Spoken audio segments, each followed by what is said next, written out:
زه له ډېرو ناکامیو سره مخ شوی یم. د ډېرو جالبو شیانو لپاره ناکام شوی یم. په ابتدایي ښوونځي کې 2 ځله ناکام شوی یم.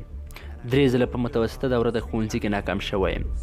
تاسو پوهیږئ چې زه 3 ځله د پوهنتون په ازموینو کې ناکام شوی یم. همدارنګه ما د دندې لپاره 30 ځله نوملیکنه کړې مګر رد ځواب راکړل شوی. پولیسو اکاډمۍ ته تللی یم مګر هغوی راته ویلي چې ته ښه نه یې. حتی KFC ته هم تللی وم. کله چې KFC چین ته راغله زموږ ښار ته راغله.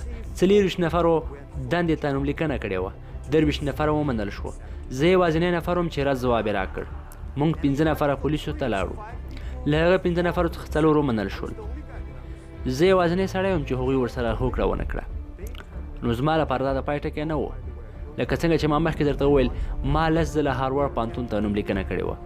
هلته هم بریالی نه شوم. زه پوهېدلم چې نه بریالی کېږم مګر ما غوښتل چې وګورم.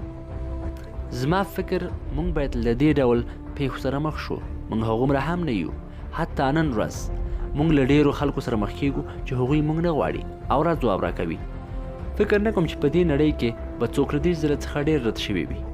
یوازینی شی چې باید موږ هېڅکله هم لاستی وانخلو موږ باید د فورست ګامپ غوندې اوسو. باید خپله مبارزه جاري وساتو. باید د خپل ځان بدلون جاري وساتو. موږ باید له نورو شکایت ونه کړو که موږ بریالي شو یا نه. زه پوهیږم کله چې خلک خپل کار پای ته ورسوي که چیرته دوی تېروتنه وکړي یا هم ناکام سي او پړه په نورو واچوي نو هېڅکله به هم بیرته راستون نه سي. که چیرته دوی خپل ځانونه اصلاح کړي چې زه دا مشکل لرم نو دغه سړی هیله لري او بریالیتوب ته رسیږي.